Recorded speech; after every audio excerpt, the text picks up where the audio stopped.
herzlich willkommen zum SF Krimi Podcast. Mein Name ist Wolfram Höll.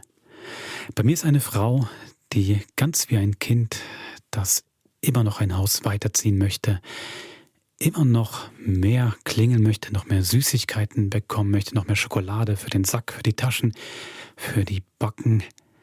Eine Frau, die gar nicht genug bekommen kann von gruseligen Hörspielen. Susanne Jansson. Hallo Wolfram. Also ich gebe dir recht, weil wir haben heute zwei sehr spezielle Grauenfolgen im Krimi-Podcast. Aber es ist ja nicht so, dass ich das jetzt forcieren würde. Tatsächlich sind das ja höhere Mächte. Das ist ja der Vollmond. Das ist nun unsere Verabredung, dass immer dann im Podcast eine Grauenfolge kommt. Das stimmt, das sind wirklich die Gesetze des Himmels, die uns da zwingen, unser Programm so zu gestalten. Aber wie schon gesagt, diese zwei Folgen sind auch dahingehend ein bisschen speziell, dass man sagen könnte, eigentlich schließen sie doch ganz nahtlos an unsere ganze Halloween-Spezialwoche an, oder? Nicht nur, was die Süßigkeiten angeht. Das stimmt. Ich muss kurz die Klammer setzen. Chronologisch sind wir letzte Woche mit den neuen Folgen bei Folge 49 angelangt.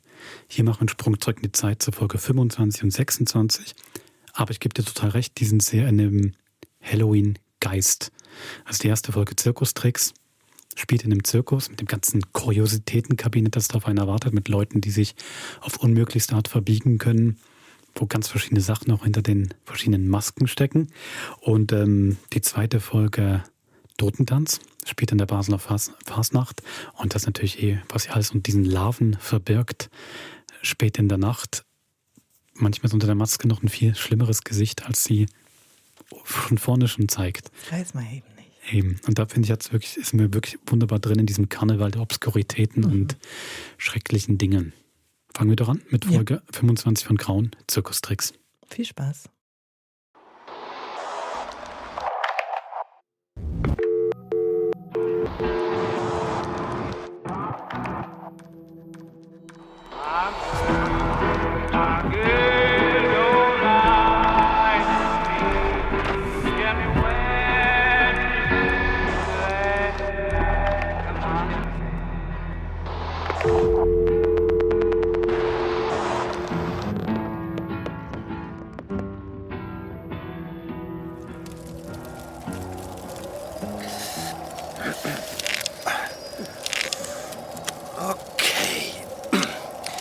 Magic Phil hat die Karte fertig gemischt.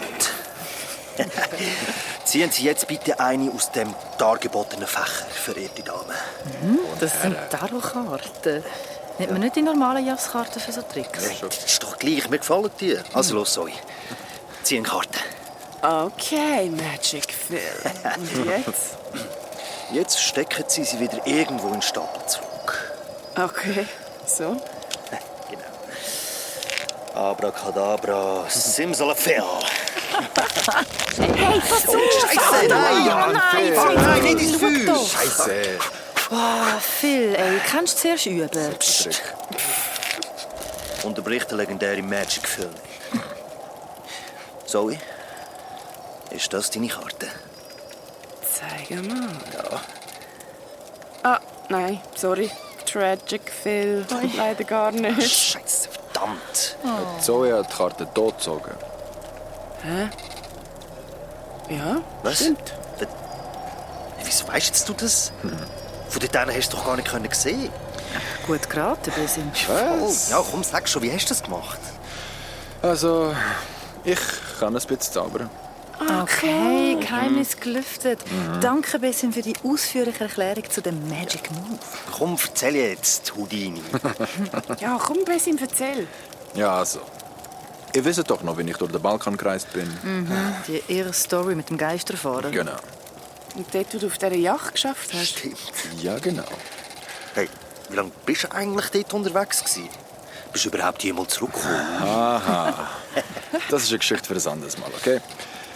Jedenfalls, gerade in dieser kleinen Stadt, wo ich auf die Yacht gegangen bin, hat es eben noch einen Zirkus gehabt. Und die haben noch Leute gesucht. Als Futter für die Leute? Nein, mehr so Mädchen für alles. Das Zelt aufstellen, die Manege vorbereiten, Stall ausmisten und Tiere füttern. Und die hatten wirklich Leute gehabt. Und sogar ein Krokodil. Wow! Keine Angst. Das ist nur Mysteria, meine Peitsche. Und das hier, dieses grüne, riesige Monster, ist Teresa, mein Krokodil. Ich bin Dakaria. Du bist der neue Junge? Ja, genau. Bessie. Bessie. Freut mich. Und was machst du so mit deinem Krokodil? Ich peitsche es. Und dann macht es irgendwann sein Maul auf und ich stecke den Kopf rein.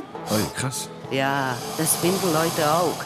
Klatschen immer wie verrückt. Oh, in was für eine große Gefahr begibt sich diese wunderschöne Krokodildomtürin? Aber soll ich dir Geheimnis verraten? Ja, gerne. Das Schlimmste daran ist der Geruch. In diesem Schlund von Teresa stinkt es wie in Hölle. Ich muss immer die Luft anhalten. Und dabei hübsch aussehen. Okay. Versuch mal mitten im Ersticken ein hübsches Gesicht zu machen. Da wünsche ich mir manchmal, dass die Klappe einfach zugeht. Zack! Und alles ist vorbei. Okay.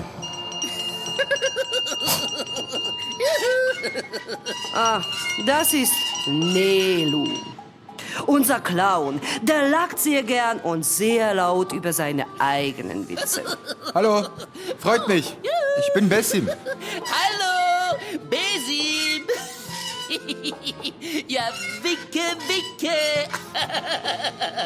Ciao, Nelu. Wicke, Wicke. Wieso tönt seine Hand so komisch? Und wieso winkt er so ruckartig, wie ein Roboter? Seine Art von Humor. Ah, guck da drüben, Nikolai und Petre. Oder kurz, Liebe. Unser siamesischer Zwilling, der zusammengewachsene Hass. Verdammt dazu auf, ewig zu streiten.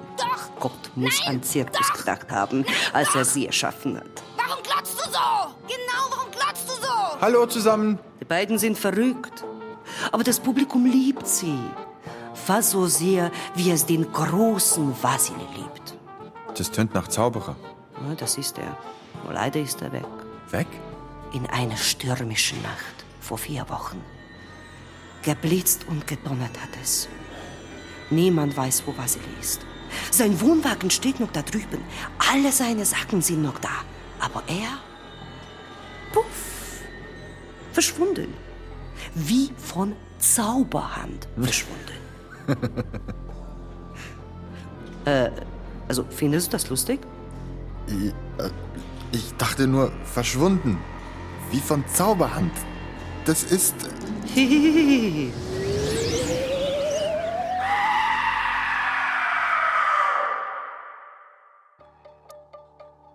Der Wagen von Vasili ist gerade neben dem Stall der Elefanten gestanden. Jeden Tag bin ich daran vorbeigekommen und einmal am Morgen vor dem Arbeiten habe ich mich halt reingeschlichen. Keine Ahnung, hat mich einfach Wunder genommen. Stickig war es dort drin und crazy vollgestopft mit lauter so Magierplunder. Schwarze Umhänge, Karten, schräge Würfel, Münzen.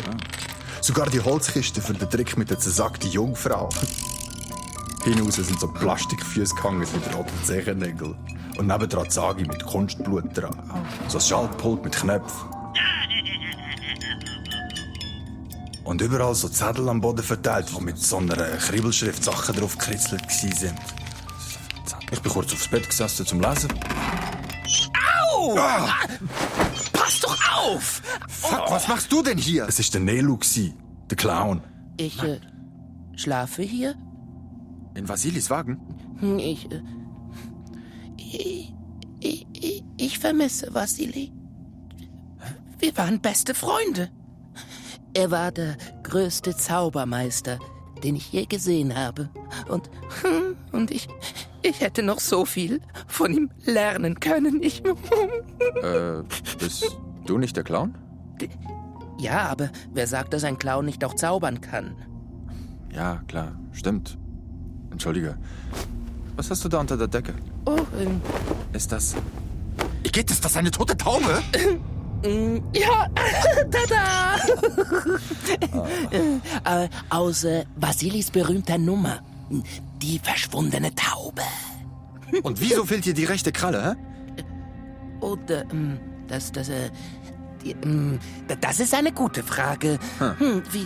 Vielleicht hat der große Wassili sie weggezaubert und dann vergessen. Vergessen? Tönt nach einem miesen Zauberer, wenn du mich fragst. Nein, er war der Beste. Er konnte alles wegzaubern. Wirklich alles. Was macht ihr hier drin? Ab in den Stall, Besim. Entschuldige, ich wollte nur... Du weißt, dass man in Rumänien Dieben noch immer die Hand abhackt. Du machst Witze, oder? Die spinnt ja. Aber du hast doch gar nichts geklaut. Oh doch. Ich habe 2 von diesen Zetteln eingepackt. Ja, bisschen. Und drauf sind Anleitungen für Zaubertricks gestanden, erfunden vom grossen Wassili. In meiner Pause habe ich die angefangen zu üben. Es hat mir mega Spass gemacht und ich war richtig gut gewesen. Naturtalent, Besim halt. Und gleich habe ich die anderen mit diesen Tricks unterhalten.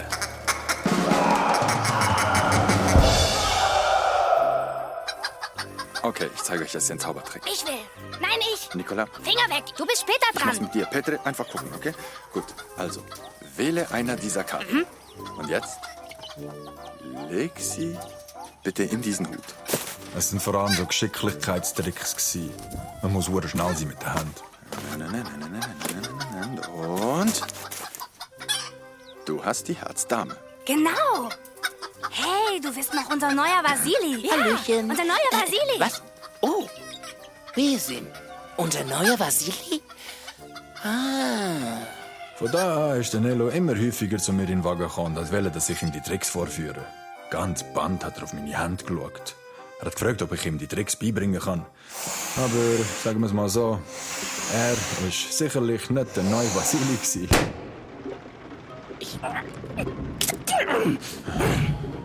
Okay, komm, ich sag's dir nochmal. Also, du nimmst das Streichholz zwischen den Zeigefinger und den Daumen. So.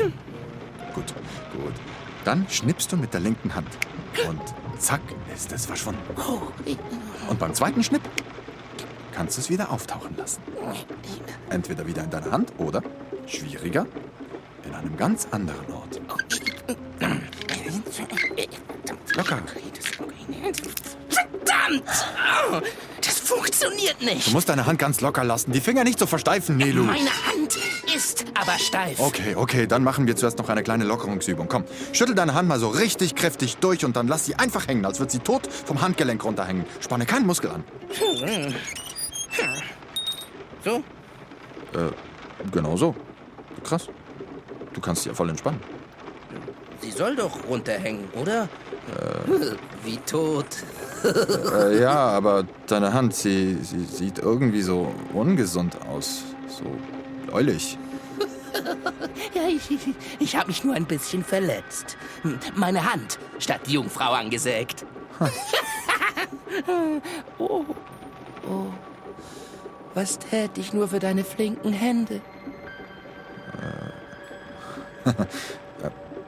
Ja, also. Besim, komm doch mal. Ich brauche dich.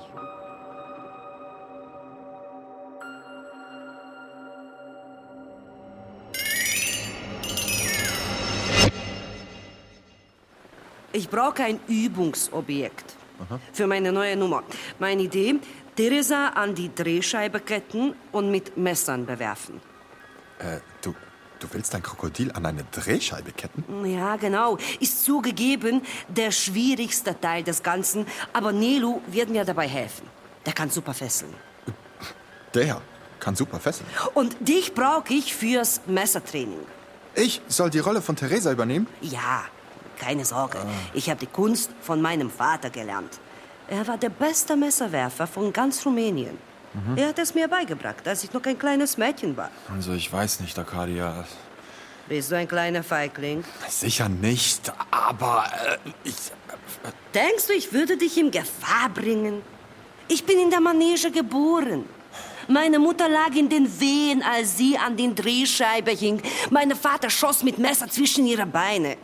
Und einen Augenblick später kam ich zur Welt. okay. Also, stell dich an die Wand. Ich werde deine Arme und Beine fixieren, damit du dich nicht bewegen kannst. Das ist zu deiner eigenen Sicherheit. So. Alles gut? Mhm. Oh shit. Oh. Was? Hast du einen Teddybär erwartet? Wie viele Messer hast du noch? Meine Mutter ist während meiner Geburt gestorben. What the fuck? Hör bitte auf jetzt. Bind mich los. Bind mich los! Bind mich los!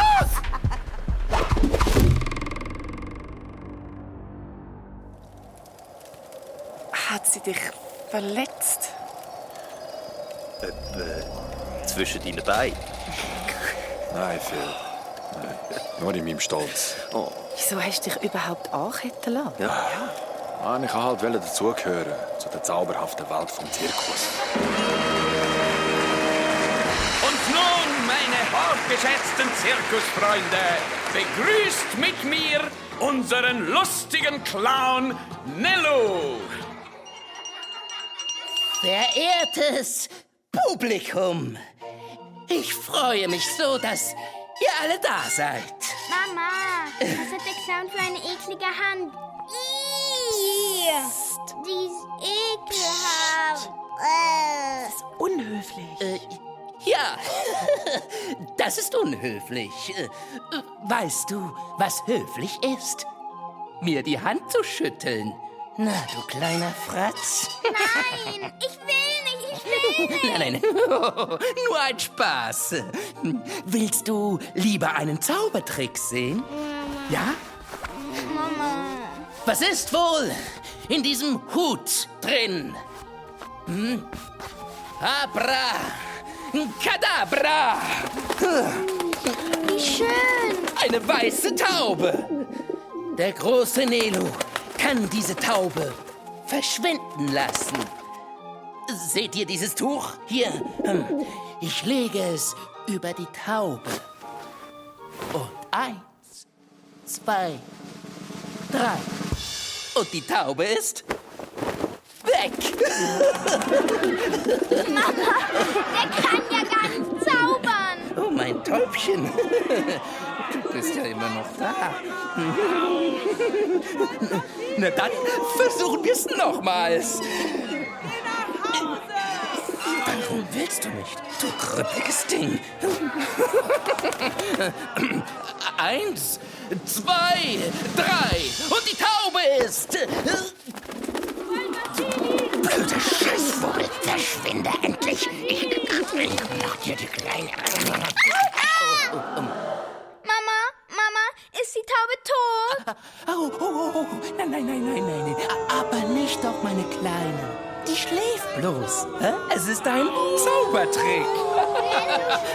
Es ist ein Trick. Ein Zaubertrick. Nicht so.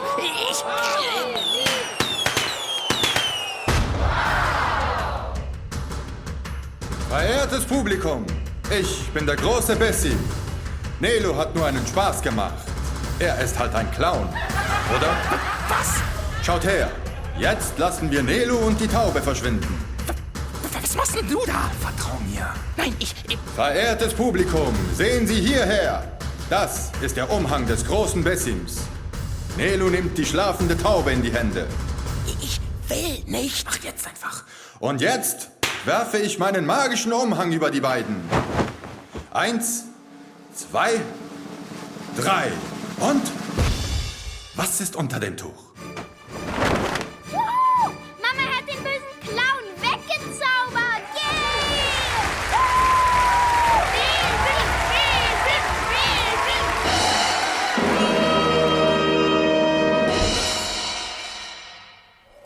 Ach, jetzt besser. Das hast du jetzt gerade erfunden, oder? Wie hast du das gemacht? Hey, kannst du uns jetzt auch wegzaubern? Kein Zauberer verratet seine Tricks. Was willst du mich verarschen? Nach dieser Vorstellung ist der Direktor zu mir gekommen. Belzeme, du hast uns den Hals gerettet da drin. Das Publikum liebt dich. Du bist unser neuer Zauberer. Unser neuer Vasili. Krasse Nummer. Bessie. Danke. Aber nicht, dass du mir noch meinen Krokodilnummer wegnimmst. Was? Nein, Quatsch. Lesen, komm mal hier rüber. Die Kinder wollen Autogramme. Was für eine Nacht. Ich bin total kaputt ins Bett gefallen und eingeschlafen. Ich war so glücklich gewesen. Bis zum nächsten Morgen.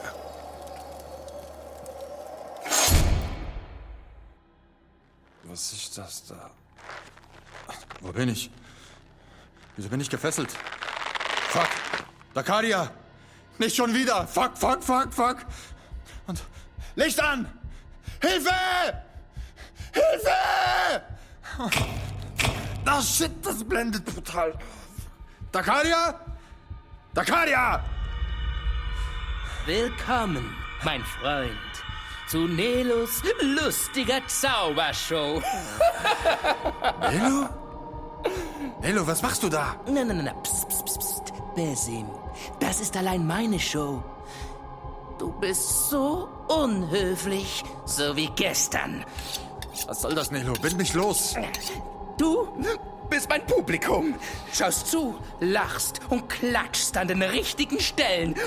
Obwohl das mit dem Klatschen bald etwas schwierig werden könnte. Was redest du für irres Zeugs, Mann?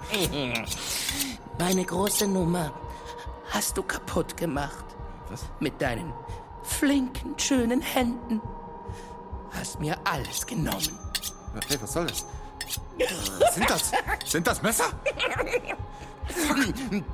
Du hattest recht. Sie sieht tatsächlich krank aus, meine Hand. Schau mal, fast tot sogar. Wie ihr einstiger Besitzer. Der große Vasili. Tja, winke, winke. Du bist verrückt. Hilfe! Hilfe! Vielleicht habe ich sie nicht sauber genug abgeschnitten. Ja, mit dieser rostigen Säge. Oder vielleicht habe ich sie auch etwas nachlässig angenäht. Guck nur, wie traurig sie runterhängt. Wollen wir sie von ihrem Elend erlösen? Ja. Oh, was ist denn das? Oh, sie winkt noch ein letztes Mal. Schau her. Winke, winke. Jetzt schnipp, schnapp, Fäden ab. Und jetzt zu dir, Bessie. Nein, hau ab! Hilfe! Na. Gipfelchen. Aua. Oh. Au. Aua, oh, das tat jetzt aber weh. Und guck nur, das viele Blut. Oh, so viel Blut, das aus meinem Bauch rauskommt. Ganz, ich schwimme im Blut.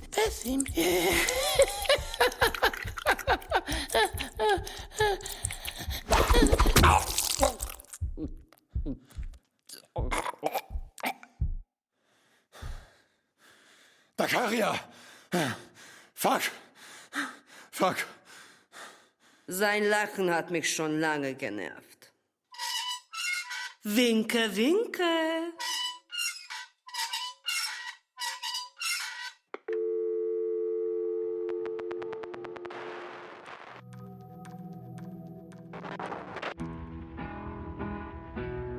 Wolfram, hast du denn ein wirklich schlimmes, gruseliges Erlebnis schon mal im Zirkus gehabt?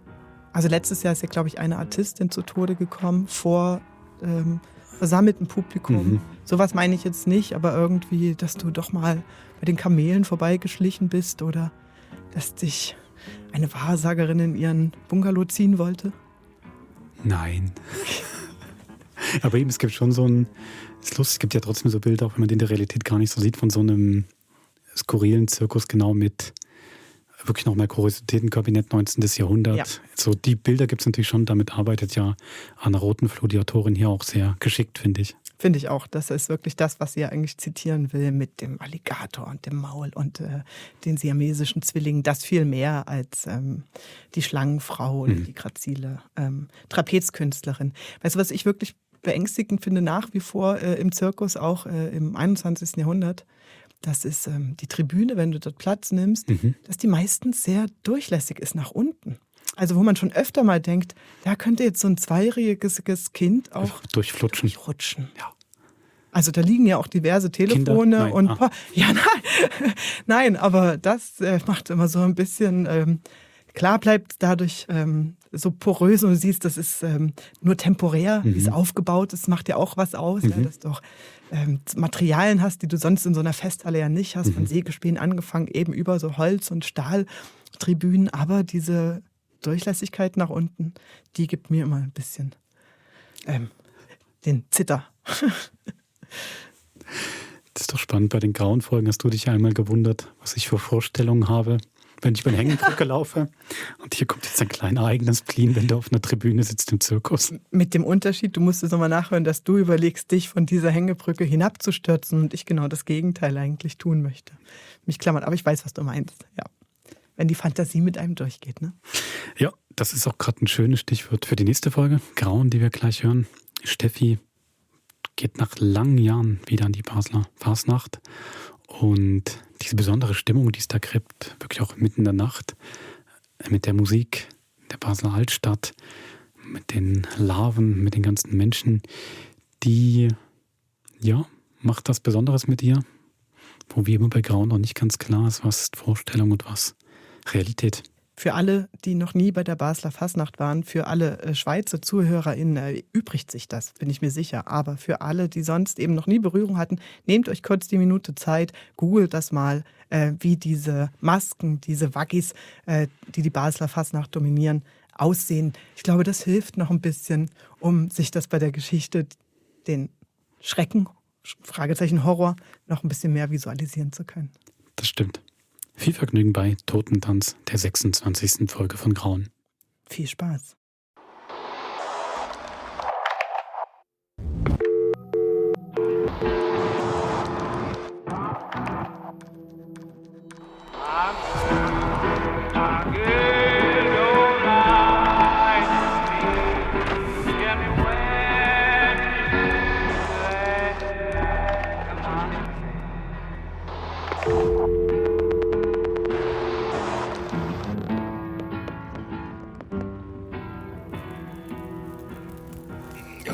Ui, es ist fast 4 Uhr. Was? Schon? Hey, ich muss los. Hey, was? Nein, komm, bleib noch ein bisschen.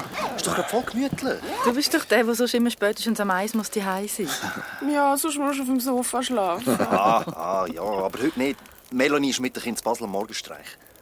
Ui, nein.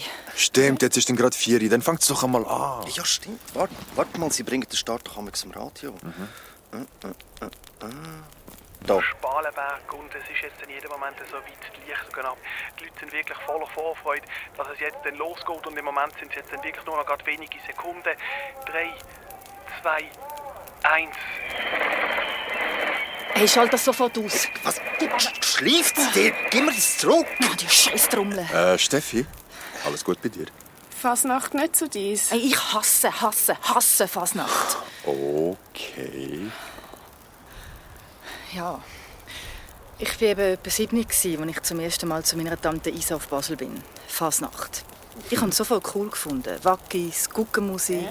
Alle Strassen mit so einem weichen, grossen Konfettiteppich auspolstert. Ja, als Kind wische ich da am liebsten drin wälzen. Räppli. Was? Es heisst, glaube ich, Räppli. Sag Konfetti in Basel und du wirst in den Rhein gerührt. Ja, also jedenfalls habe ich es so cool gefunden. Bis so einen riesigen Wackis. Was? So eine spezielle Larve mit langen, gelben Haaren und einer riesigen Nase. Creepy. Ja, aber also, eben der riesige Wackis, der hat mir hampfenweise Konfetti unter die Kleider gestopft. Und der Mann von meiner Tante, der Dario, der ist auch mitgekommen. Er hat die ganze Zeit für seine schwangere Frau den gelben Blumen angejagt. Wackis! Hey Wackis! Hast du mal mein Mösli? Meine Alte ist schwanger. Sie will jetzt viel Mimosen. Weisst aber, der Poppen ist. So, Biebli. Statt Blumen ein Hornknochen. Also du stellst dir so blöd an. So kriege ich ja nie Blumen. Onkel Dario, schau, ich bin voll Konfetti. Rappli, Steffeli, das heisst Rappli. Schau den schönen Ueli dort. Das nächste Jahr gehe ich auch als Ueli. Also jedenfalls, die Konfetti, die Räppli, haben unter meinen Kleidern mega angefangen zu beißen. Ich hatte die überall im Fall. Echt, bis in der Unterhose. Es ist mir vorgekommen, dass sich die Räppli anfangen, in mein Fleisch zu beißen. Und all die Fasnachtsmasken um mich herum haben mich ausgelacht.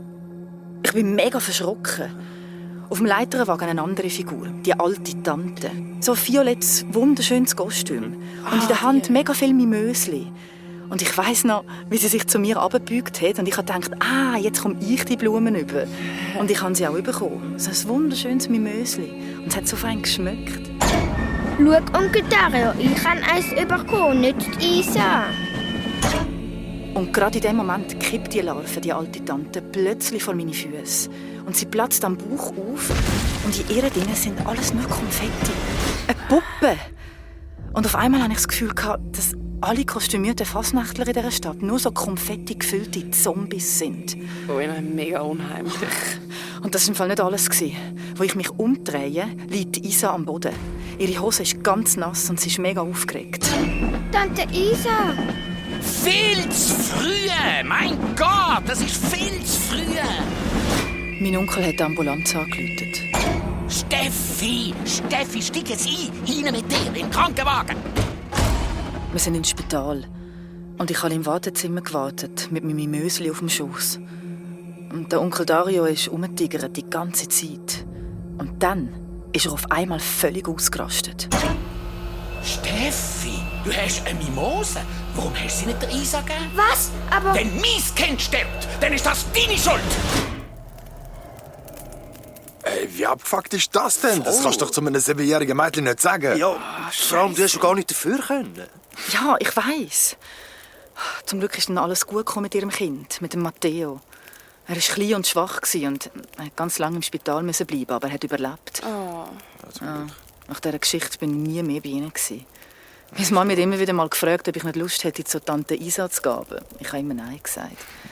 Ich hatte sie eigentlich mega gerne, aber die Larve, die Isa, wie sie am Boden gelegen ist, mein Onkel, der mich so krass angeschrauen hat. Hey, das ist ein fucking Trauma. Ja, Mann. Und ich habe nie mehr etwas von ihnen gehört. Bis letztes Jahr. Okay. Ja, und? Ja. Hey, aus dem Nichts raus hat mein Onkel mich zu einem zweiten Fasnachtsbesuch eingeladen. Was? Ausgerechnet an die Fasnacht? Boah. Der hat ja null fein Gefühl. Ja, schon. Er war sehr nett, wenn auch fast so ein bisschen too much. Sie würden sich mega freuen, mich mal wieder zu sehen und so weiter. Hey, und dann sagt er plötzlich... Weißt du, Matteo ist im letzten Jahr gestorben. Was? Aber er war doch noch so jung, noch nicht mal 30. Ich meine, das tut mir mega... An einem Herzfehler. Steffi, es würde deiner Tante viel bedeuten, wenn sie dich mal wieder sehen könnte. Ich konnte nicht Nein sagen. Und eins noch, frag bitte nicht nach dem Matteo. Deine Tante wird das nicht aushalten. Meine Tante und mein Onkel haben mich um 3:30 am Morgen am Bahnhof abgeholt. Ich hatte Angst, dass es so ein bisschen unangenehm wird. Aber sie haben voll gute Laune gehabt. Mein Onkel war auch mega herzlich zu mir. Und ich habe mir gedacht, hey, vielleicht war das damals im Spital einfach so im Affekt. Er war ja auch mega fertig wegen dem Kind und seiner Frau. Vielleicht hilft mir die zweite Fasnacht ja auch, um die ganze Geschichte zu vergessen. Hier ist jetzt, glaube ich, der beste Platz. Und wenn dann am 4 Uhr die Strassenbeleuchtung abgeht, dann haben wir von hier den perfekten Blick auf die grossen Laternen. Und später können wir dann noch richtig Rümmel ins Platz und ein bisschen romantisch gässeln. Wie so ein Flashmob. Mitten in der Nacht steht die ganze Stadt auf und strömt in die Innenstadt. Alle Basler sind in Wirklichkeit seit Jahrhunderten mausetot. Aber einmal im Jahr erheben sie sich aus ihren Gräbern, aus ihren Betten weiter und schlafwandeln zu einem blutrünstigen Ritual. Ja. Ui. Gell, wir müssen dann schauen, dass wir rechtzeitig, also so um die 4:30 im Gifthütli, eine gute Mehlsuppe finden. Oder eine Zwiebelweihe. Da hast du dann nachher, sag ich dir, Mundgeruch wie ein Zombie. Oh. Wir haben auch Glück mit dem Wetter. Also kein Regen, nur ein bisschen Nebel vom Rhein her. Deine Tante meint Jack the Ripper Wetter. Das ist immer gut für einen romantischen Morgenstreich. Achtung, es geht jetzt los. Oh, ja. Aua. Bist du aufgeregt, gell? Ich weiss nicht, ich habe auf einmal so ein Stechen im Bauch. Das ist die Vorfreude. Es liegt einfach etwas in der Luft. Jeden Moment wird es jetzt gerade finster in der ganzen Stadt. Oh, ich lieb's. Mir ist irgendwie ein bisschen schlecht. Du hast halt schon Lust auf eine Zwiebelweihe. Ich weiss auch nicht, ist das wirklich eine gute Stelle, da, wo wir da stehen? Ich habe irgendwie kein gutes Gefühl. Jetzt geht's denn gerade los. Aber irgendetwas ist doch da nicht normal. Kurz vor der 4 am Morgenstreich ist gar nicht normal. Es wartet einfach ab, bis in der ganzen Stadt das Licht abgeht. Und dann wird's poetisch mit all diesen Kopflaternen und Fasnachtsmärschen. Also, ich liebe vor allem das laute Trommeln in der Gasse. Bestimmt nicht, Tante Isa, ich schwör's.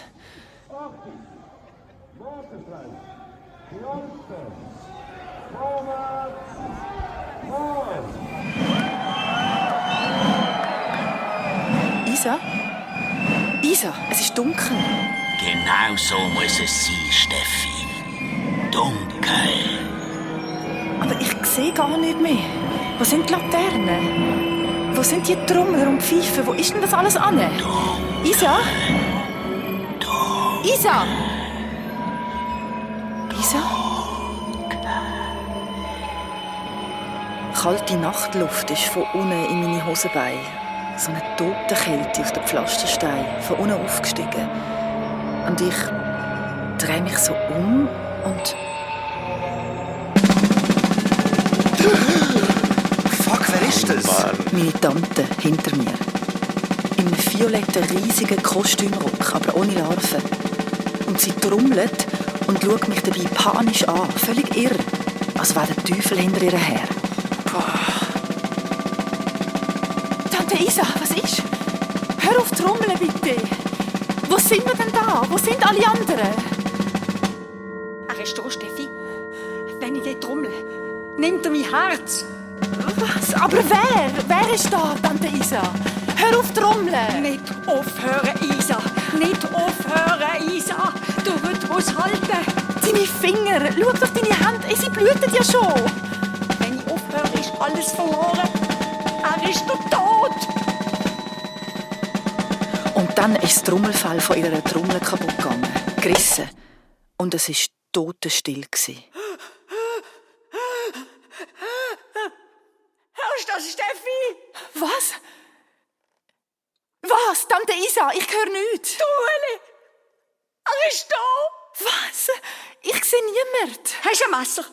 Ein Messer? Wieso? Schnell! Ja, da, mein Sackmesser. Hey, Tante Isa, Tante! Nein! Nein! Was ist passiert? Sie hat sich mit meinem Sackmesser in ihre Ohren gestochen. Sie hat sich ihre Trommelfell durchgestochen. Was? Und dann ist sie vor mir auf den Boden gefallen. Oh, nein. Isa!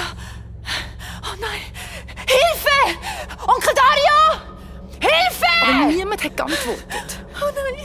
Und ich habe mich zu ihr runtergebückt, aber als ich sie berühre, da fühlt es sich mega komisch an. Hä? Wie meinst du? Also ich wollte sie auf den Rücken drehen, aber plötzlich reißt ihr Kostüm über den Hüften, platzt einfach auf und es rieselt kiloweise Konfetti aus. Nein! Wie Maden sind die aus ihrem Kleid gerieselt und über meine Schuhe gekrabbelt. Und dann Glöckli. Ganz ruhig kommt der Ueli die Gasse entlang auf mich zu. Und an seinen komischen Kopftentakeln grün leuchtende Glöckli. Ich will weg, aber die Gasse, Sie ist in beide Richtungen Sackgasse. Keine Ahnung, wie der fucking Uli reingekommen ist.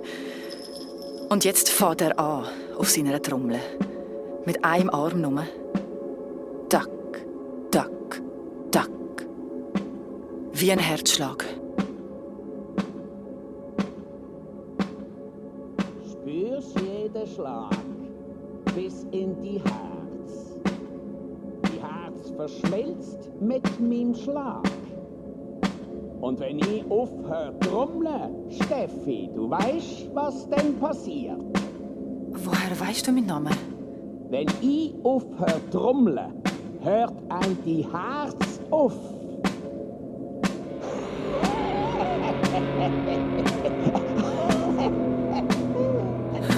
Nein! Was soll das? Und dann hebt er seinen linken Arm so auf. Und mit dem rechten trommelt er. Mit dem linken, ganz langsam, zieht er seine Uli-Larve auf. Und drunter, ich schwör's, klar und deutlich das Gesicht von meinem Onkel. Geschminkt als Uli. Onkel Dario! Wenn ich aufhöre, hört die Herz auf. Er hat recht. Ich spüre, wie mein Herz exakt auf seine Schläge schlägt. Nicht aufhören trommeln, Onkel Dario! Willst nicht gegen mich antrommeln, so wie deine Tante? Wo ist deine Trommel, Steffi? Es ist doch Fasnacht. Ich habe keine Trommel. Den Tanz, Steffi. Wenn du tanzst, trommle deine Beine, so wie meine Arme. Tanz, solange du kannst, Steffi. Tanz! Und ich habe getanzt. Wie blöd habe ich getanzt und getanzt. Und irgendwann bin ich nur noch erschöpft angestanden und habe gedacht, okay, dann halt. Bist still, Uli. Hör auf, schlagen, Herz. Und gut war es.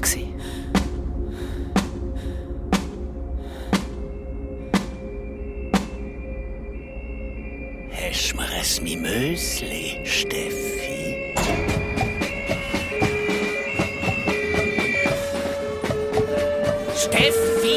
Steffi, steig jetzt ein! Rein mit dir in den Krankenwagen! Du hast sie umgebracht. Was? Dieser hat einen Herzinfarkt gehabt. Wir haben einen Notfall. Mein Gott, was ist los? Steig jetzt ein. Ein Herzinfarkt? Aber sie blüht doch aus den Ohren. Warum blüht sie? Oder wir fahren ohne dich. Ist das wirklich ein Krankenwagen? Steffi, mein Gott, ich hör dich nicht, den Lärm. Sag's mir im Wagen. Aber jetzt steig ein. Und dann im Krankenwagen sehe ich meine Tante. Und aus ihren Kleidern rieseln Räppli. Und mein Onkel sitzt neben ihr, hebt ihre Hand. Und auch aus seinen Ärmeln und Hosenbeinen rieseln Räppli. Oh, fuck. Und er schaut mich an und sein Gesicht bleich oder weiss geschminkt. Oh mein Gott. Und dann höre ich wieder die... Ja, was denn? Steffi? Steffi, was ist? Psst. Hört ihr das?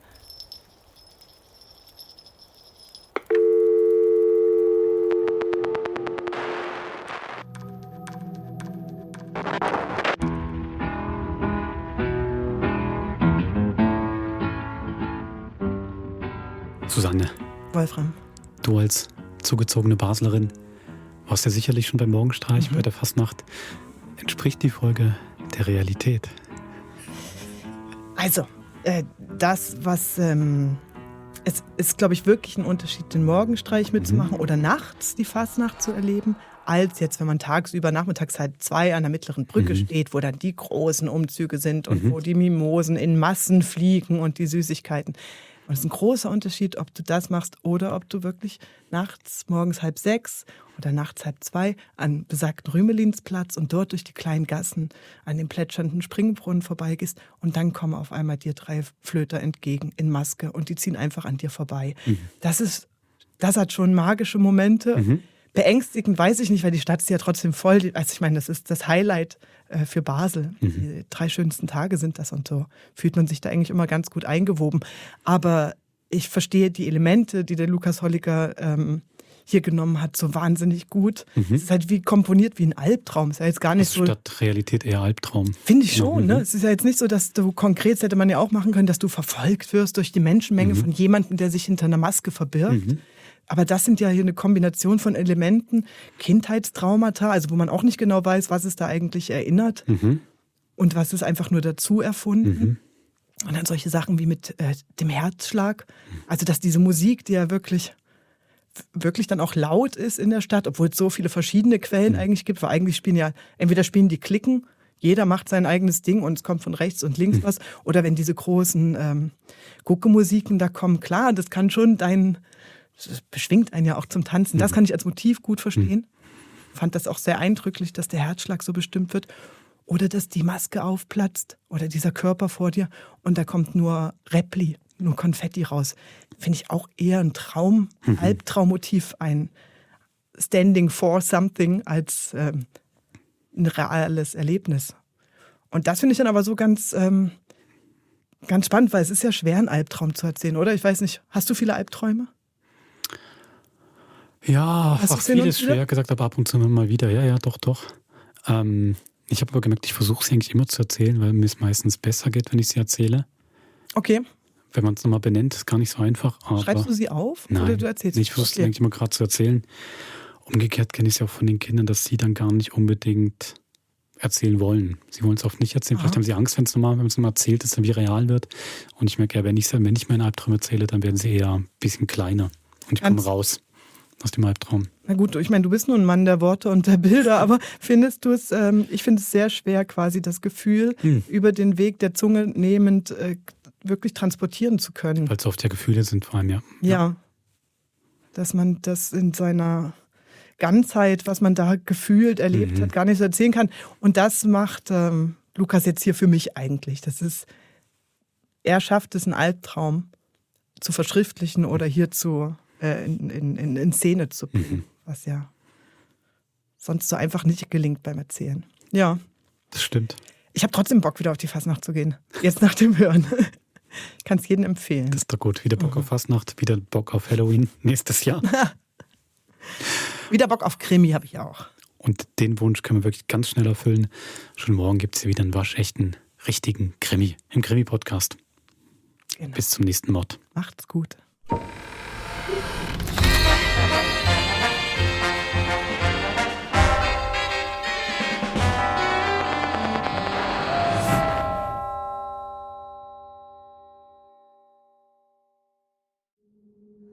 Das war ein Podcast von SRF. Produziert im Auftrag der SRG.